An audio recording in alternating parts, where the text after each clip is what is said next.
Well, I can't remember ever being so nervous about getting in and out of a place. Getting in here, I honestly don't know how I did it, but I did it. We're here.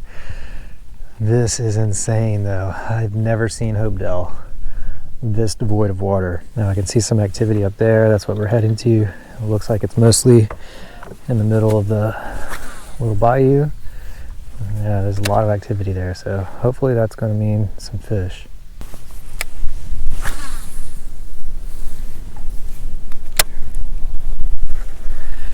You can see that wind right there. That, very unexpected. It was supposed to be flat calm today. That's the only reason I'm out here.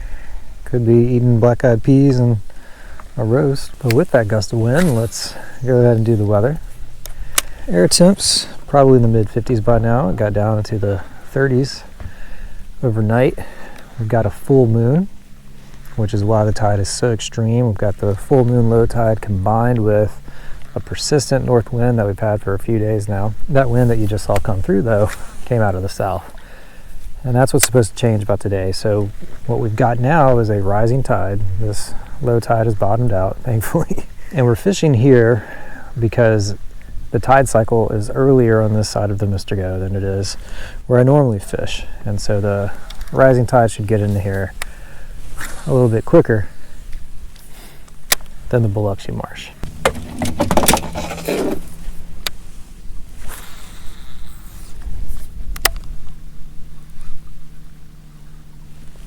There's a fish, there's a fish. And it's exactly what we were looking for. It's a nice trout.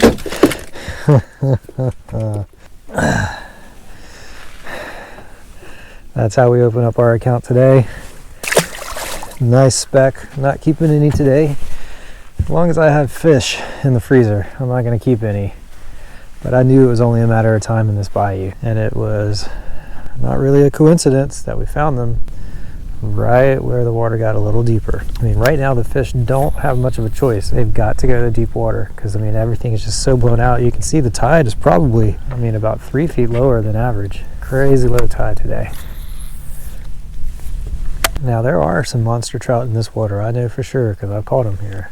And I can also say for sure, my goal right now is to catch big fish, not small fish. There's one. Through behind it. Yep, there it is, there it is. Got him. Oh, that was so cool.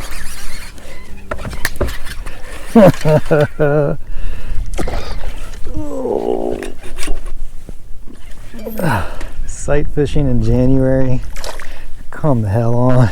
This is so cool. There's more over there too. All right. Power pole's down. Let's try to get this one off the hook. Oh, got him to swim right into the net. It still ain't done. Look at that. Let me show them to y'all. Redfish number 1 for the day. Big, big, nice redfish. Let's hope I didn't spook the ones that were over there. It took me a while to get this fish off the hook. All right, it swam off. Oh man, I'm shaking, y'all. Well, I haven't talked about this in a while, but I used to have a concept, still do, called boat hygiene. And my boat hygiene there was poor, piss poor. So, kind of blew our shot at landing multiple reds real quick. But no, it's still there. I think it's still there.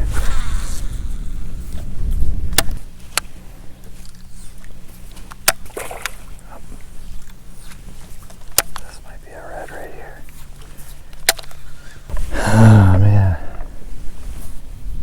It's getting frustrating. There's one. There's one.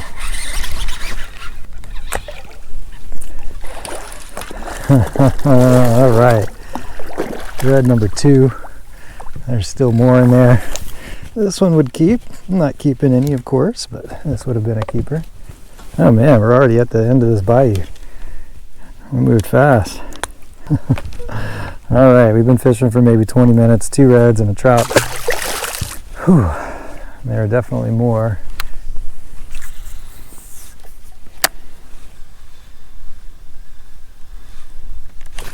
Golly, that fish just absolutely walloped it.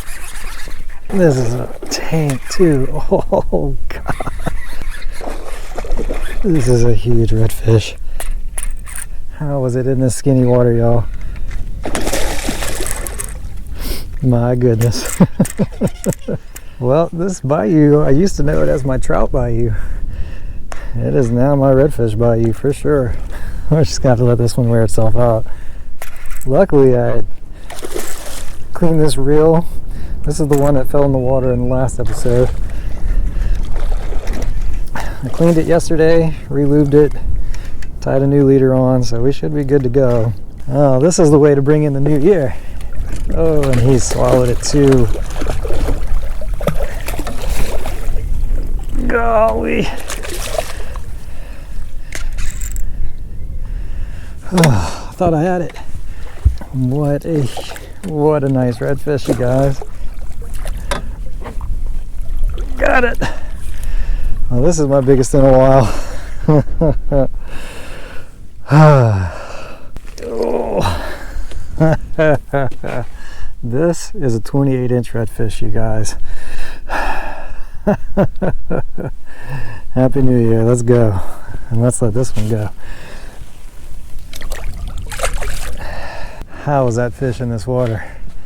That's my biggest redfish in probably a year and a half. I almost never go to the outside where the bull reds hang out at. There's another red right there. Look at that. Let's see if we can get it.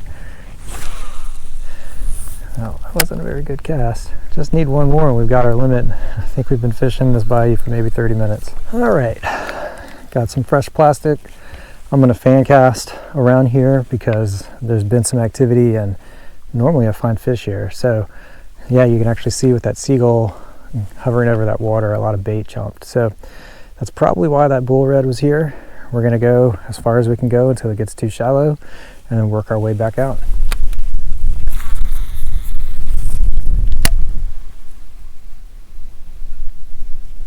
There's a fish. There it is.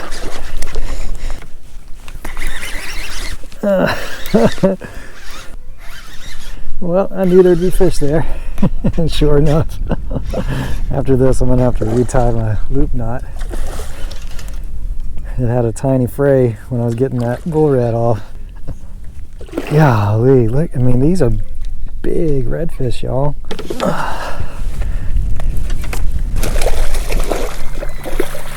Rolling around like a gator. Look at the spots on this. 1, 2, 3, 4, 5 on this side. There's still more there. There's still more there. All right, 1, 2, 3, 4, 5 spots. Oh man. 1, 2, 3, 4, 5, 6, 7 spots on this side. You ever seen a prettier redfish than that? Let's let it go. All these reds have been covered in leeches, so they've been hugging tight to the bottom for a while. Let's see if we didn't spook all of them.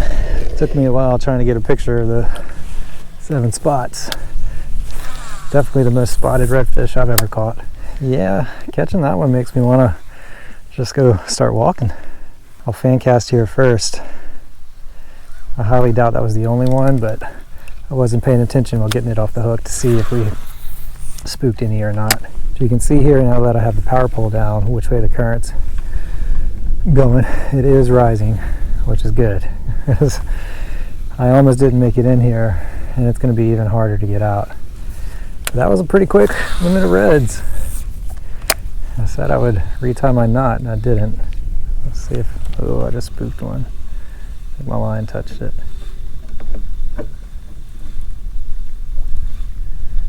Oh, there's one. There's another. There was more.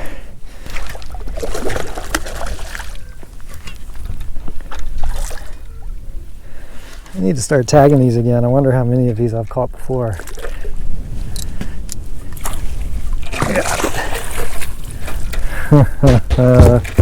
I mean, so full of energy.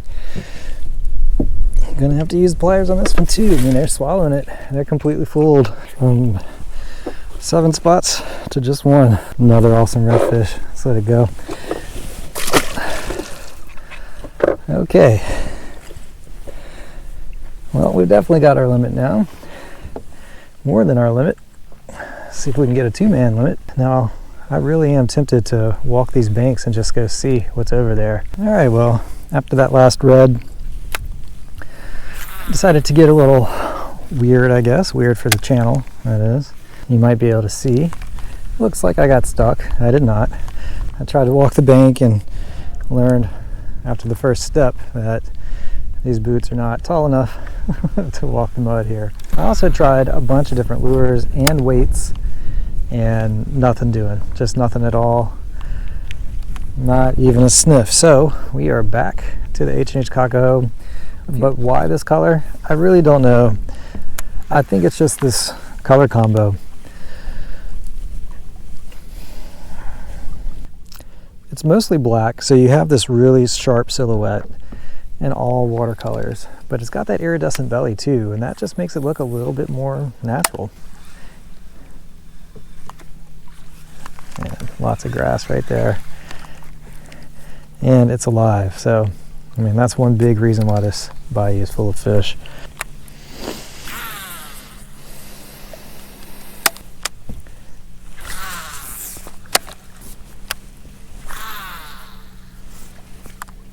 I think I see a red, y'all. It's gonna be a hard cast. Yeah, I do see a red.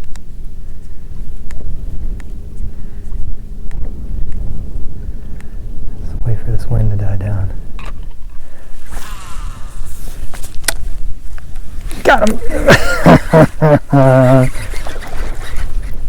Oh, he's already wrapped around. There we go.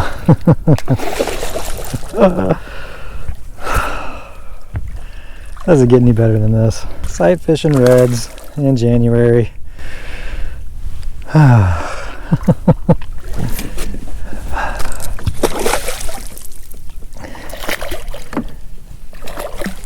nut's stuck. Easily my favorite way to catch fish. Easily. Could do this every day for the rest of my life. Saw this one cruising. We played that perfect, got the perfect cast on. A little bloody, but he'll be okay. Whew. Well, it was a while between fish. It took me 3 tries to even say that. But we saw it, played it really perfect, didn't give our spot away. We had perfect sun. Our shadow was this way. All we had to do was be quiet and make a good cast, and we did. But it really was a long time between fish. I was beginning to think that it was a lure issue, but really it probably was just that we caught a whole, or not a whole school, but most of the school of reds in one spot, which killed that spot. But what is going on here? This is the temperature gradient that I talk about in wintertime. So you may be able to see, you can at least look at me and see, we've got clear skies and a sun beating right down on us. And because of that, all of this water here warms up really fast, really quickly. And you've got real deep water that's literally just right there, 20 yards away. And so this area right here becomes a temperature gradient. And that's all we're doing.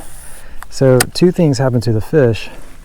Number 1, they get sort of trapped. And number 2, they get trapped sort of in a different way because they need to warm up. They have to, just sort of like alligators in the winter, you'll see them come out sometimes. They're cold-blooded.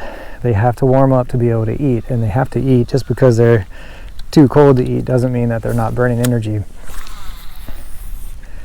So they want to be close to areas like this where they can warm up really quickly, but also have access to protected deep water that stays relatively stable temperature over the night when it's getting down into the 20s and 30s. And that's why areas like this are so productive in the winter. But you can probably see and hear the wind is really picking up, coming out of the south, which is good because we need the water to rise. And so with this wind, I'm gonna go ahead and call it. We'll fish out of here, but this pattern works everywhere. And coming soon is part 2, where I'm gonna rinse and repeat this pattern, and we're gonna see so many redfish, you won't even believe it. So stay tuned for that. À la prochaine. I'll catch you later. Like and subscribe. Family and friends first. See ya.